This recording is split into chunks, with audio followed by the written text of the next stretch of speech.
Olá, pessoal, bom dia, tudo bem? Bem-vindo, bem-vinda, você que nos acompanha nas redes sociais, a plataforma digital do Repórter Diário, informação, prestação de serviços, manhã desta terça-feira, 21 de setembro de 2021.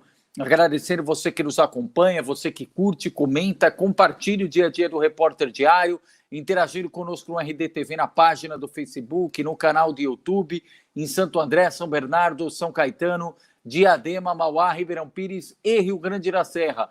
Mais uma edição comigo, Leandro Amaral, os trabalhos técnicos, a produção dele, o Fernando Cerveninas. Grande Fernando, obrigado. Toda a equipe do Repórter Diário, apostos também aqui. E claro, você que pode interagir, mandar sua pergunta, tirar dúvida, questionar através do chat, dos comentários nas plataformas digitais. Hoje uma data importante de reflexão, de conscientização. Este 21 de setembro é o Dia Mundial do Alzheimer. E nós vamos falar mais sobre como identificar sinais, falar mais sobre tratamento, sobre números, fazer contato direto com a USCS, a Universidade de São Caetano do Sul. A neurologista Cláudia Cristina Ferreira Ramos está aqui conosco, ela que é docente na USCS. Cláudia, obrigado pela gentileza, bem-vinda, bom dia. Obrigada a vocês pelo convite, é um prazer poder falar desse quadro aí que tem aumentado o número de casos, né? E poder esclarecer mais a população a respeito da doença de Alzheimer. Obrigada.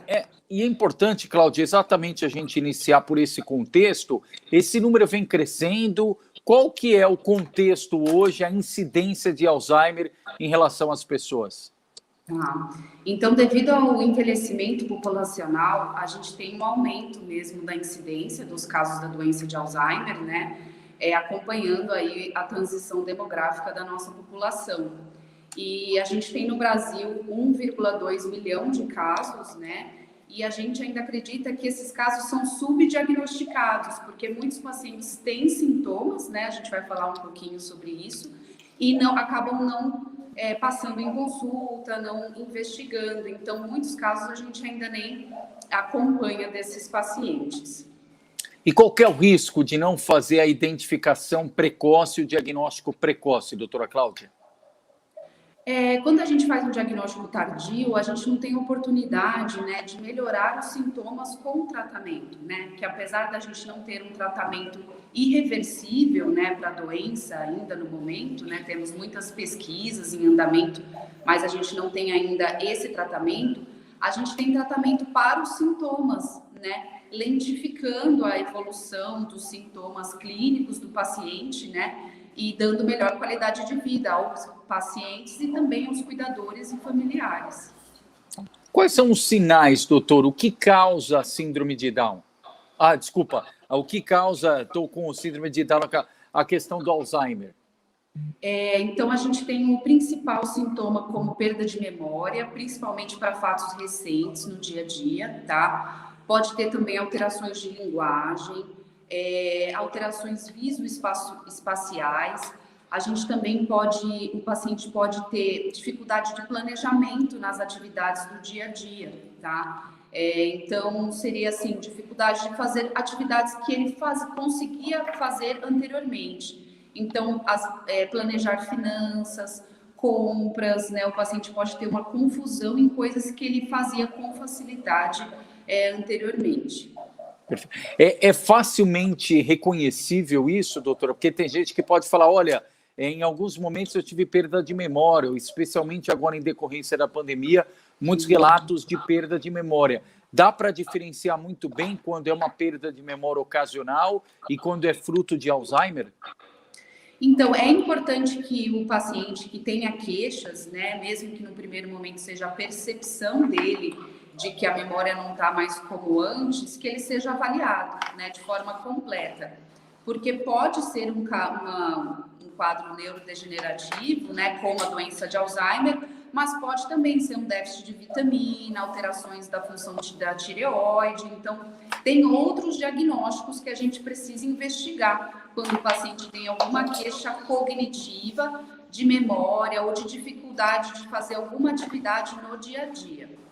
Aí, na dúvida, o primeiro encaminhamento é procurar um neurologista. Isso, aí a gente faz um rastreio, normalmente a gente precisa de uma imagem, tá? Uma neuroimagem, uma tomografia de crânio ou uma ressonância, e alguns exames laboratoriais para avaliar vitaminas, tireoide. É hereditário, doutora? Tem um componente genético, tá? Mas principalmente em pacientes que iniciam o quadro antes dos 65 anos de idade, tá? Após os 65, são mais relacionados aos fatores de vida. Então, o paciente ser hipertenso, diabético, ter alguma alteração do colesterol, sedentarismo, alguns fatores até relacionados à alimentação. Então, é por isso que é importante avaliar o paciente, que a gente pode dar várias orientações, inclusive pacientes que tiveram familiares, né, com quadros de demência, doença de Alzheimer, que ficam muito preocupados de desenvolver, né, quando chegam numa determinada idade, e a gente tem muitos fatores preveníveis. Então, é importante a gente orientar como que o paciente pode, no dia a dia, diminuir as chances de desenvolver algum quadro de demência.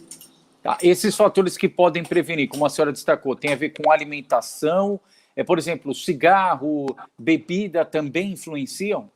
Também. Então, tem até a quantidade da bebida alcoólica, né? Nos últimos estudos mostraram aí, quanto menos, melhor, né? E a cessação do tabagismo, que é importante também orientar isso, controle da pressão, controle do diabetes, realização de atividades físicas, e até uma coisa que é interessante é o estímulo cognitivo, né? Então, orientar os pacientes a fazer cursos, outras atividades, né?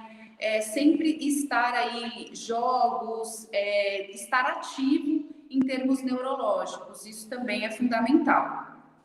A maior incidência, como a senhora destacou, é em idosos, mas tem aumentado o número de casos de pessoas abaixo de 60 anos com diagnóstico de Alzheimer, doutora? Sim, tem aumentado justamente porque agora a gente vê mais esses quadros, avalia melhor esse perfil de pacientes e faz um diagnóstico mais precoce, né?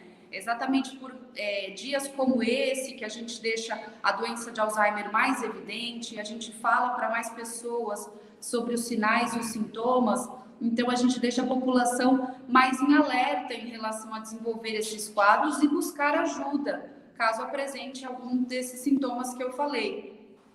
Perfeito. Doutora Cláudia, passar também aqui pela participação dos internautas, pedir para a produção colocar os comentários, perguntas na tela. Ranilce Reis, obrigado, Ranilce, nos acompanhando. Juliana Luckman de Sá também, obrigado. Neuzia Aparecida também sempre nos acompanha. Ranilce falando, minha mãe foi diagnosticada com Alzheimer. Perfeito. E aí, aquilo que a senhora falou, né, doutora? Normalmente, esse encaminhamento, esse diagnóstico é feito pela especialidade da neurologia, pelo neurologista, né? Isso, exatamente. É importante que seja avaliado, porque além dos sintomas, a gente vai aplicar alguns testes, né?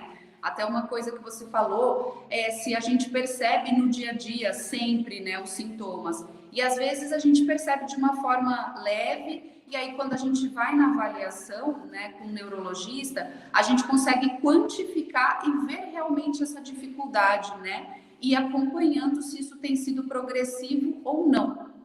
Perfeito, perfeito. Mais participação dos internautas, vamos lá. Célia Regina Francisco, obrigado pela participação. Rosângela Leite também, obrigado. A Neuzia Aparecida falando, minha mãe teve Alzheimer, muitas vezes ela se esquecia das coisas.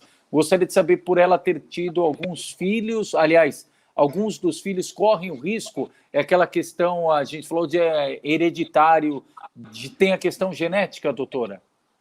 Sim, tem a questão, ela é mais importante quando o paciente apresenta os sintomas, né, o esquecimento, alteração de linguagem, ou alteração do planejamento das atividades no dia a dia, dificuldade para fazer a sequência das atividades. Ele é mais importante, o fator genético, em pessoas que desenvolvem esses sintomas com menos de 65 anos de idade, tá?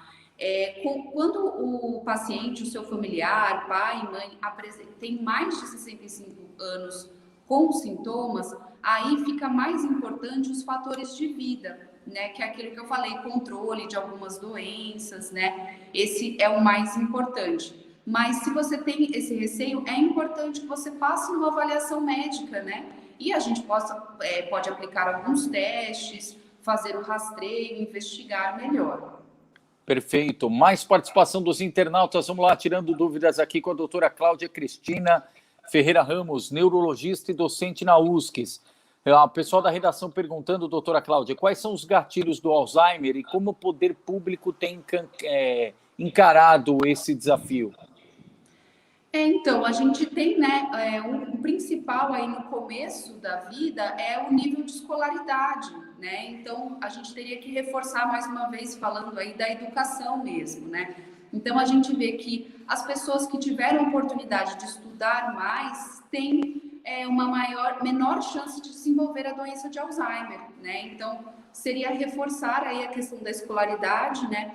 A orientação na meia-idade para controle desses quadros, né, de diabetes, hipertensão. Então, o paciente fazer o acompanhamento regular, isso também previne, né, os quadros de demência, de doença de Alzheimer, e controle também de audição, tá? Então, se você tem qualquer dificuldade de audição, é importante buscar ajuda. Se tiver indicação, usar aparelhos auditivos, porque quando a gente diminui a audição, a gente também aumenta o risco de desenvolver a doença de Alzheimer. Tratamento de depressão e um quadro que, infelizmente, agora por causa da situação da pandemia tem ficado mais intenso, é o isolamento social, que também é um fator que aumenta o risco de desenvolver demência, tá? Então, estimular aí, nem que seja de forma online, né, mas para as pessoas estarem com interação, contato com outras pessoas, participarem de grupos religiosos ou de grupos sociais, isso é muito importante, tá? Para evitar o isolamento social, que é um fator de risco. Tá. Tem mais participação do internauta, por favor, produção, pode pôr na tela. A Ney Almeida, obrigado, falou, cuidei do meu pai com Alzheimer por 4 anos, sofri muito quando ele esqueceu, por exemplo, de comer. Hoje cuido de alguém também com Alzheimer, gostaria de saber como evitar que ela esqueça de como comer. Aí volta para aquilo que a senhora falou, doutora Cláudia, a respeito da progressão. Tem como controlar isso? Sim, a gente tem tratamento para os sintomas, tá? Que melhoram muito a qualidade de vida dos pacientes, dos cuidadores e dos familiares. É importante, Neia, que você saiba que você tem ajuda, tá? A gente tem associações como a ABRAS, Associação Brasileira de Alzheimer, que orientam os cuidadores, tá? E é importante que os cuidadores busquem ajuda, porque através do contato com outras famílias vivendo situações semelhantes, você facilita e você aprende como lidar com essas dificuldades que os pacientes apresentam no dia a dia. E isso é muito importante, que o cuidador se cuide, não só no sentido de se cuidar mesmo de ir ao médico, cuidar de qualquer doença que tenha, mas no sentido de se cuidar também do psicológico, fazer acompanhamento, interagir com outros grupos, tá? Perfeito. Todo caso significa que vai necessariamente, mais cedo ou mais tarde, progredir para esses casos de esquecimento total, de esquecer inclusive de comer, etc. É necessariamente isso ou não, doutora Cláudia? Uma vez que a gente fechou o diagnóstico de doença de Alzheimer, infelizmente é um quadro progressivo, tá? A gente consegue controlar, né, tratar os sintomas e lentificar essa apresentação clínica do paciente, mas, assim, inevitavelmente ele vai progredir com mais dificuldades no dia a dia, sendo o diagnóstico de doença de Alzheimer. Aí lembrando que é importante a avaliação, porque muitos quadros de esquecimento, né, de dificuldade cognitiva, pode ser atribuído a outras doenças, tá? Então, na avaliação que a gente fecha o diagnóstico, né, e aí inicia o tratamento e consegue controlar melhor os sintomas. A gente teve, doutora, não sei se foi no finalzinho do ano passado, começo desse ano, uma notícia muito animadora nesse sentido que veio dos Estados Unidos em relação ao novo tipo de tratamento. O Brasil tem acesso a isso? É um tratamento caro? E de que forma ele inovou, ele impactou naquilo que se tinha como tratamento até então? Ótima pergunta. É uma medicação aí que pela primeira vez a gente tem algumas evidências de resposta ao tratamento com uma medicação modificadora da doença, né? Até agora a gente tem tratamentos para os sintomas, mas não um tratamento que reverta a doença, mas ainda está em fase de pesquisas, tá? Os resultados, eles foram leves, então, assim, lógico que a gente ficou feliz, é uma esperança, mas ainda mesmo nos Estados Unidos a gente não tem a distribuição desse medicamento, tá? E ainda não tem previsão para distribuição também aqui no Brasil, mas isso é um fator que a gente fica animado de que em breve, né, teremos aí mais possibilidades de tratamento. No cotidiano de pacientes com Alzheimer, doutora Cláudia, os medicamentos costumam ser caros? Olha, depende da classe, né, dos medicamentos que o paciente vai precisar, mas a maioria a gente consegue fornecimento pelas farmácias de alto custo, tá? Então, também é importante aí apontar para os pacientes para pedirem, né? A gente precisa fazer um formulário, colocar alguns exames, né? Mas é importante avisar o paciente que ele tem a possibilidade de retirar as medicações pelo SUS. Perfeito. Mais participação dos internautas? Vamos lá, produção, repercutindo aqui com a doutora Cláudia. Pode colocar na tela para a gente interagir, por gentileza. Zenaide Alves também nos acompanhando. Obrigado, Zenaide. Bom dia. O Ademar Amaral também. Obrigado. Bom dia. O Ademir Pisa. Bom dia, doutora. É geneticamente determinada, doutora Cláudia? Então, é o que eu falei, para casos abaixo de 65 anos, a genética é mais importante, principalmente quando tem várias pessoas na família com quadros parecidos abaixo dos 65 anos de idade, tá? E aí, nesses casos, a gente pode precisar de uma investigação mais invasiva, com mais exames, tá? Até com testes genéticos. Quando a gente fala de sintomas que iniciam depois dos 65 anos de idade, aí tem mais relação com os fatores de vida. Mais participação, vamos lá para a gente ir atualizando. Marcelo Vilela, Marcelo Vilela Machado. Obrigado, Marcelo. Tema fundamental, médica muito clara. Obrigado. Parabenizando aqui a doutora Cláudia. Obrigado, Marcelo. A Alexandra Leite. Perdi uma tia com essa doença. Ela não reconhecia nem os filhos no final da vida. Aí, todo o suporte psicológico que é fundamental, né, doutora Cláudia?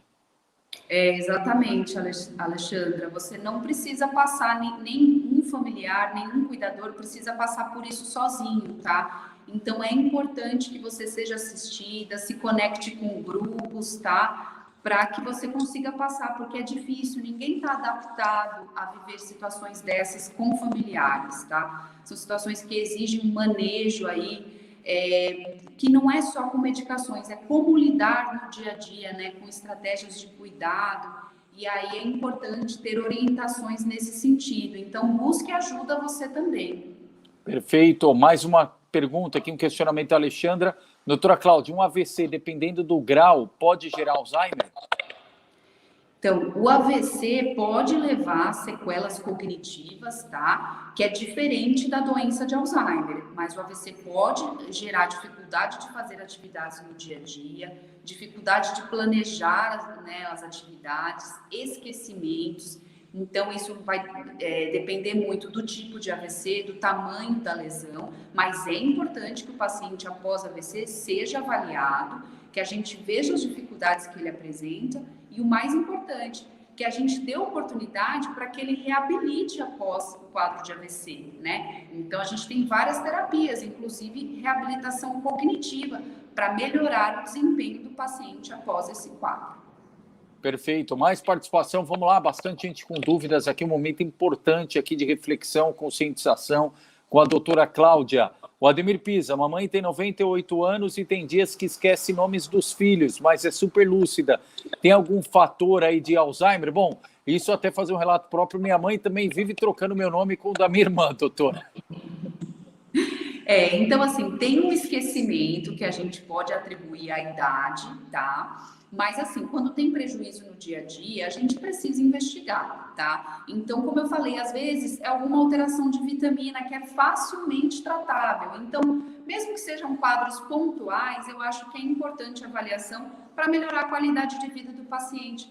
Porque muitas vezes ele se sente incomodado de estar esquecendo, né? Fica envergonhado, aí ele já fica com medo de ser, né, doença de Alzheimer, alguma demência, e fica até mais restrito no dia a dia por causa disso. Então, se tem essa queixa, é interessante ser avaliado, mas pode ser aí atribuído a um quadro de envelhecimento normal. A gente pode ter esquecimentos leves com a idade. Vamos lá, mais participação aqui com a doutora Cláudia. Põe na tela, produção, por favor. Ranilson falando, minha mãe foi diagnosticada há mais de 10 anos. Hoje ela está com 90 anos e está naquela fase repetitiva e lembrar só do passado, mas reconhece a todos, graças a Deus. Às vezes tenho dúvida do diagnóstico, ela diz, doutora Cláudia. Normalmente são quadros mais arrastados e pode levar 10 anos mesmo, tá? Ainda mais se ela está sendo tratada de forma correta. O ideal, se você tem dúvida, é passar em avaliação com o neurologista, tá? E aí a gente faz os testes, faz os exames e tira as dúvidas, tá? É importante que os familiares não fiquem com dúvida em relação ao diagnóstico, mas pode ser que ela esteja bem controlada porque está fazendo o tratamento adequado mesmo. Doutora Cláudia, pegando essa questão de prazo, a partir do momento de concluído, de fechado o diagnóstico, tem uma expectativa média de vida de quem tem Alzheimer? É essa mesmo, 10 anos, tá? Então, são quadros bem arrastados, a gente fala de uma perda progressiva no último ano, para a gente começar a fazer a investigação, tá? Toda vez que o quadro for muito rápido, o paciente tiver um esquecimento importante, questão de semanas ou meses, a gente tem que investigar para ver se é outras causas, tá? Porque quando pela doença de Alzheimer, costuma ser quadros mais arrastados, que são mais devagar, né? A progressão dos sintomas.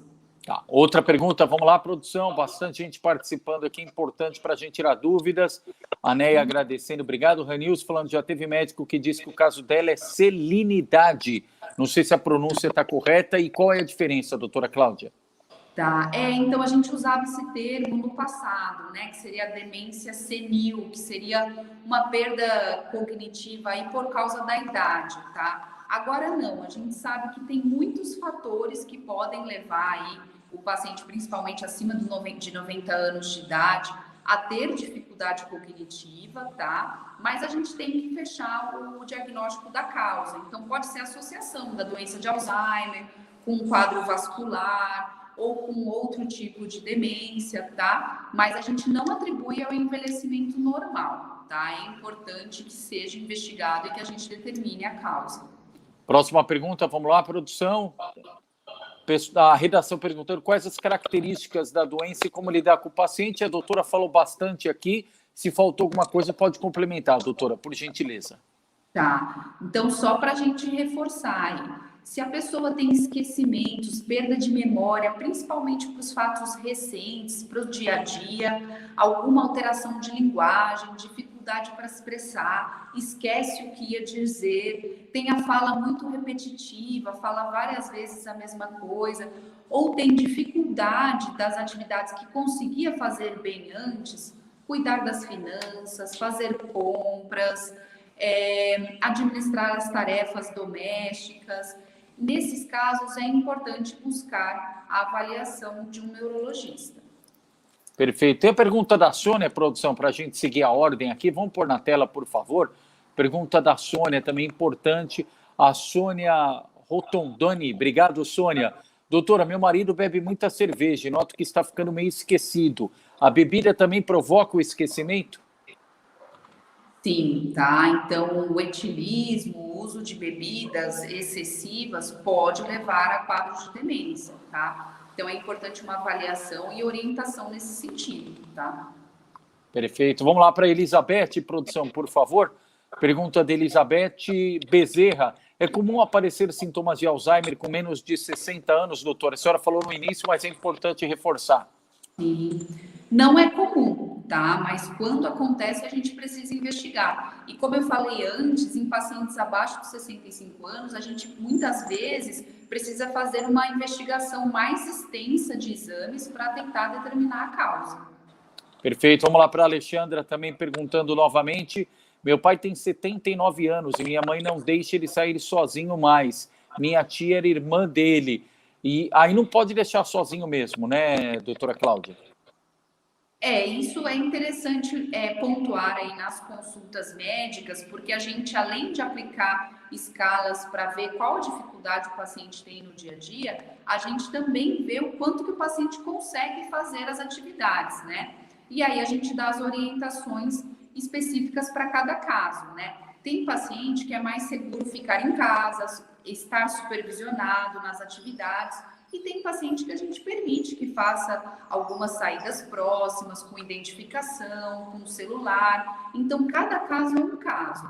Também é importante a gente falar assim que precaução em excesso pode deixar o paciente mais isolado, com menos estímulo no dia a dia, o que tende a avançar os sintomas, né? Porque o paciente fica sem fazer nenhuma atividade, então isso também não é bom. Então, para chegar no meio termo, é importante uma avaliação, tá? Perfeito. A redação também tem um questionamento importante. Aliás, é um questionamento que ia fazer também, doutora. Pode pôr na tela, por favor, produção. Não, essa já foi feita. A próxima, por favor, em relação ao aspecto da personalidade, né, do paciente. Por que o paciente muda tanto personalidade, doutora? E a pessoa tem ciência em algum momento que ela mudou? Tá. Então faz parte, tá? A morte aí dos neurônios, das células nervosas podem levar também a uma perda da personalidade e muitas vezes o paciente não tem essa percepção, tá? Então por isso que para a gente é muito importante que os familiares pontuem as dificuldades, principalmente em relação a mudanças, né? O que mudou e no tratamento a gente pode focar em relação a essas mudanças, se elas trouxerem prejuízo no dia a dia, e aí a gente pode tratar com uma melhor qualidade de vida para o paciente e para quem está próximo dele também.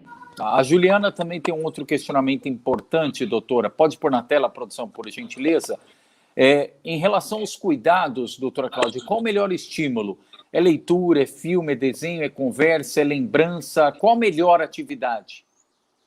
Ótimo, então isso é fundamental, né, que a gente estimule os nossos pacientes, tá? E aí, quanto mais ativo o paciente estiver nas atividades, melhor. Então, jogos, pode ser jogos de memória, leitura é importante, né? A gente se sente como um estímulo menos, com menos poder aí de ativar, né, o cérebro, as atividades mais passivas, como assistir TV, né? Então, tentar fazer uma atividade. Se o paciente gosta de artesanato, incentivar artesanato, é muito bom. Musicoterapia, trazendo inclusive músicas da época que o paciente se lembra mais, então, músicas mais antigas, pode ajudar muito a estimular. E atividade física, né? Dentro das limitações, mas o que ele conseguir fazer aí, dança, uma fisioterapia, uma caminhada, isso já ajuda bastante.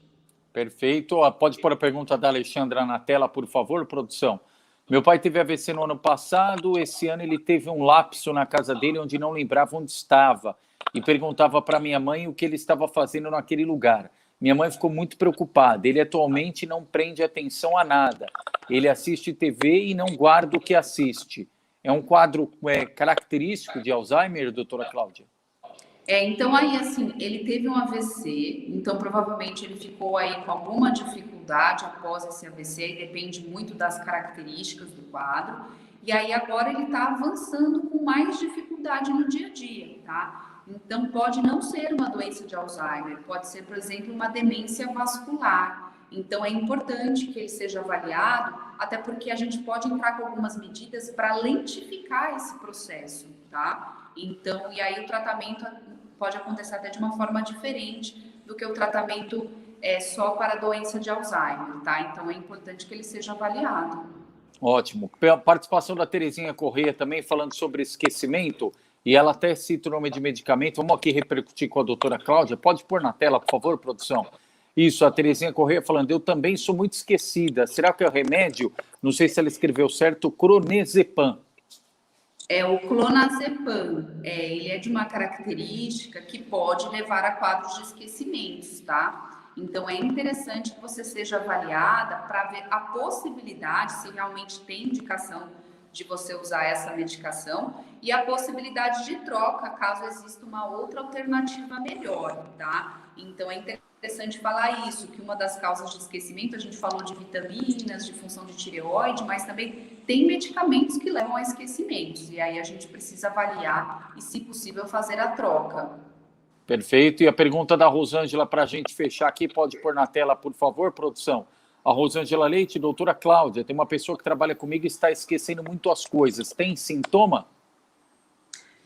O esquecimento, ele tem que ser avaliado, pode ser por várias causas, tá? Não dá para a gente atribuir o esquecimento diretamente à doença de Alzheimer. Então, aí a gente tem que ver o perfil da pessoa, como é esse esquecimento, há quanto tempo, tá? E fazer os exames para rastreio. Doutor, e só para resgatar, a senhora falou da pandemia. No caso dos pacientes já com diagnóstico de Alzheimer, a pandemia piorou esses casos? É frequente, a gente agora tem visto alguns pacientes que acabaram ficando isolados todo esse tempo, a gente, com dificuldade de acesso aos serviços de saúde, e muitos avançaram mais rápido por não ter ajuste no tratamento ou pelo próprio isolamento social, né? O paciente acaba ficando com menos estímulo ainda, já tinha atividades restritas, então alguns quadros progrediram, sim, infelizmente. Doutora Cláudia Cristina Ferreira Ramos, doutora Cláudia é neurologista, docente na USCS, no curso de medicina, na Universidade de São Caetano do Sul. Doutora Cláudia, excelente participação, informação, prestação de serviços aqui, utilidade pública. Obrigado pela gentileza, especialmente nesse Dia Mundial do Alzheimer. À vontade para as suas considerações finais. Eu que agradeço pela oportunidade de falar mais para esse quadro que tem aumentado o número de casos, né? E eu espero que fique mais aí na mente das pessoas quando perceber algum sintoma, buscar ajuda, e tem muita coisa que a gente pode fazer. Então, estou à disposição aí. Obrigado pelo convite. Legal, obrigado, doutora Cláudia. O pessoal ainda segue comentando aqui, a Juliana falando que também toma aquele mesmo medicamento da Terezinha e também tem muito esquecimento, perda de memória. Obrigado. Pode colocando aí no rodapé, produção, os comentários finais. E depois também a gente vai repercutir mais. Vamos ver se a gente faz novamente aqui com a doutora Cláudia. Bastante participação, isso é importante. Aí ficou o site aqui. Põe o site novamente, produção, por favor. Ótimo. Isso, importante, ó, da Associação Brasileira de Alzheimer. Então tem o site, vai ficar nos comentários aqui para quem quiser acessar depois. E tem a conclusão ali da Alexandra, também pode pôr na tela, por favor. A Juliana a gente citou. Obrigado, Juliana, pela participação. E a Alexandra, veja meu... acho que a gente colocou, Alexandra, se porventura faltou, pode mandar de novo e a gente repercute depois. Doutora Cláudia, mais uma vez, obrigado, até a próxima, viu? Obrigada a vocês, até mais. Legal, e para quem quiser ver ou rever a íntegra da entrevista, assim que terminar, F5 no computador, atualiza no celular e, claro, compartilhe nos links, é importante, é um tema de suma importância, você está bem informado, você conhecer e principalmente identificar. Obrigado, pessoal, se nada acontecer antes de 18 horas, estaremos de volta. Obrigado, bom dia.